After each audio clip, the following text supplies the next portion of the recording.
Hello students, today we are going to read about a new topic, or we are going to start a new chapter, that is chapter number 16, light. We all know that light is a form of energy. It enables us to see the world around us. In the absence of light, we are unable to see anything. Let us understand how light enables us to see things around us. When light, for example, sunlight, falls on any object, for example, a flower, the flower reflects the sunlight falling on it in all the directions and we are able to see it. When the sunlight reflected by the flower enters our eyes, we are able to see the flower. Thus, light enables us to see the objects from which it reflects. When light traveling in a medium falls on a surface, then it returns back in the same medium. This process of sending the light ray back is known as reflection of light. Reflection is the phenomenon of bouncing back of light in the same medium in which it was traveling when it falls on a surface. Now we will perform a simple experiment by which we can know that how reflection is occurring in our nature, or how reflection occurs. For this experiment, you need a plain paper and a streak of light and a mirror. Cover the openings of the comb and leave only one opening so that no light can enter through it. Now place the comb on the plain sheet and then pass the light from that opening. Now see that the light is going from that open space in a straight line. Now put a plain mirror on it, then see what happens. You will observe that after striking the mirror, the ray of light is reflected in another direction. This is known as reflection. Now we will read about laws of reflection. The two laws of reflection of light are as follows.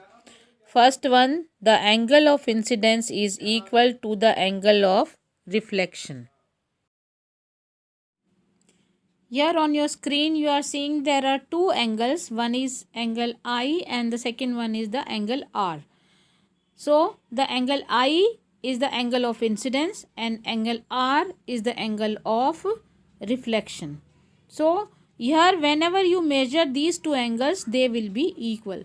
So here we can say that the angle of incidence is equal to the angle of reflection.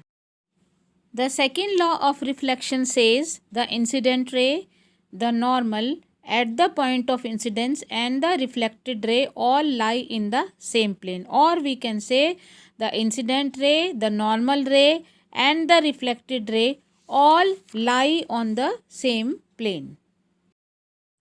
Here you are seeing that the plain paper is there and this plain paper is representing the plane or a one plane. Okay, here if we fold this plane, then you will see that they will not lie on the same plane, or we cannot see that same figure on the folded part. So we can say that the incident ray, the reflected ray and the normal all lie on the same plane.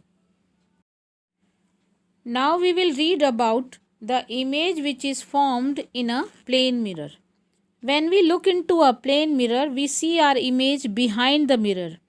When we move towards the mirror, our image also moves towards the mirror, and we move away from the mirror, our image also moves away from the mirror.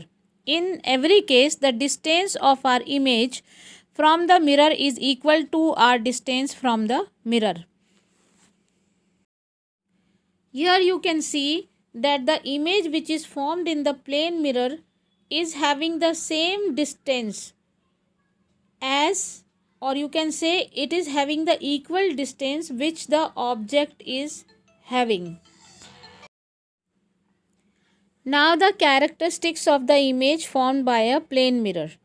The image in a plane mirror is of the same size and shape as the object is. Second, the image in a plane mirror is erect. Third one is image formed in a plane mirror is virtual, or you can say that the image cannot be obtained on a screen. And the fourth and last one is the image formed in a plane mirror is at the same distance behind the mirror as the object is in front of it. Now regular and irregular reflection, or regular and diffuse reflection. First of all, we will read about irregular reflection. When we hold a cardboard in front of us, we are not able to see our face in it. This is because the entire light that falls on the surface is reflected in all directions in a scattered manner. Such a reflection is called irregular reflection. Here we can define it as the phenomena due to which a parallel beam of light on striking a rough surface such as cardboard gets reflected in various directions is called irregular or diffused reflection.